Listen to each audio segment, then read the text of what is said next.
Eu fiz um desafio pra mim mesmo, que nesse ano de 2016 eu vou tentar ler uma série de autores que eu conheço pessoalmente, que são meus amigos. E eu comecei de um jeito muito legal lendo Ouro, Fogo e Megabytes, do Felipe Castilho.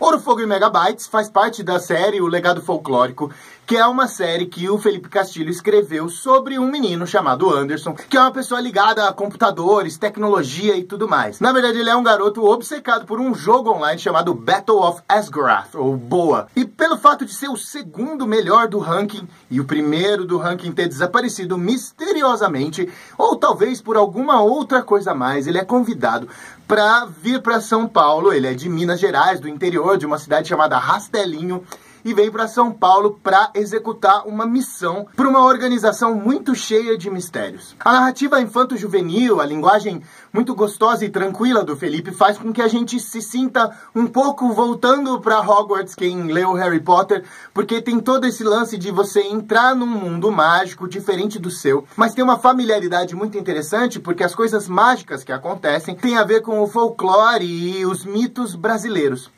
Isso, ao mesmo tempo que é uma coisa convidativa, interessante e que faz com que você se aproxime da narrativa, porque você já ouviu falar nessas coisas como boitatá, saci pererê, caipora e coisas do gênero. Por outro lado, também afasta um pouco você como leitor, porque a gente tende a ver essas coisas não como criaturas assustadoras, badass, que tem lá toda uma organização que assusta ou etc. A gente vê um pouco naquela maneira Monteiro Lobato, Maurício de Souza, que fizeram com que essas criaturas ficassem fofinhas e tudo mais.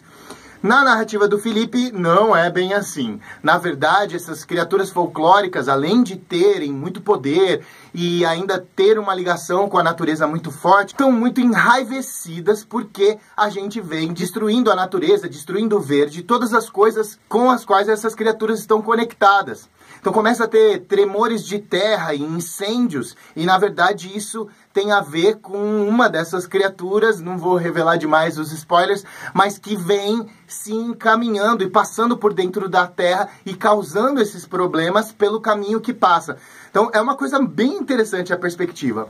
Ao mesmo tempo, tudo isso pode parecer, e isso é legal, porque eu lendo como um cara de 37 anos, ao mesmo tempo tem essa coisa assim, parece meio bobinho. Então, no começo do livro, eu levei um tempo para conseguir acreditar. Talvez por causa disso que eu tô falando. A gente tem muito dentro da nossa cabeça essas criaturas como fofinhas e etc. É difícil, às vezes, de acreditar e levar a sério que essas criaturas realmente possam ser legais e que a gente possa torcer por elas e que elas possam estar numa narrativa mais interessante do que aquelas coisas realmente infantis, não é nem infanto-juvenil. A gente também tem uma visão que talvez tenha sido plantada na nossa cabeça pelas grandes corporações aí, de que organizações que protegem a natureza, essa galera ripongona, não serve pra nada e etc. Então, eu acho que o fato do livro ter esses dois elementos, né, as criaturas sobrenaturais do folclore brasileiro, e essa coisa de uma organização tipo Greenpeace, que hoje, nessa década de 2010, já não tem o mesmo prestígio. Era legal você falar de natureza, hoje em dia parece meio babaca.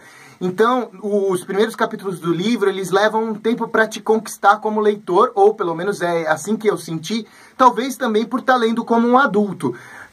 Mas de toda forma, conforme a narrativa vai te pegando e conforme o Felipe vai amarrando as coisas e mostrando uma série de referências nerds que vão muito além dessa questão do folclore, e são referências que atravessam o tempo na cultura pop. Então você tem lá a referência à Legião Urbana, a referência a Star Wars, e você vê uma série dessas coisas, porque o Felipe cria um narrador muito perspicaz que conta essa história. Às vezes, para quem que já conversou com ele, parece que é ele conversando com você, com um humor muito inteligente, marcado por essas referências e tudo mais. Recomendo muito, portanto, conhecer Ouro, Fogo e Megabytes, o primeiro volume do Legado Folclórico. Tô começando a ler agora o Prata, Terra e Lua Cheia, que é o segundo. Você abre o livro, já tem referência a Paulo Freire e Metallica. Aí você fala, meu, vem coisa boa por aí. Uma coisa interessante desse meu projeto de leitura é que eu tô querendo ler pessoas que eu conheço, então eu já conversei. Como eu disse, eu ouço um pouco a voz do Felipe quando eu tô lendo a maneira com que o narrador descreve certas cenas e tudo mais. O quanto será que afeta a gente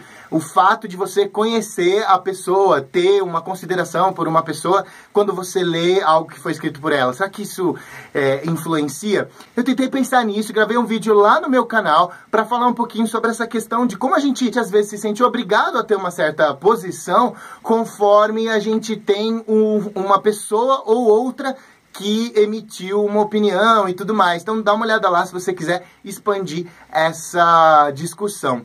Comenta aqui embaixo, você já leu o livro do Felipe Castilho, Legado Folclórico, Ouro, Fogo e Megabytes? Comenta aqui embaixo, participa, porque aqui no Cabine Literária tem livros, literatura e muito mais toda semana. Eu moro na rua, não tenho ninguém. Eu moro em qualquer lugar. Já morei em tanta casa que nem me lembro mais. Eu moro com meus pais.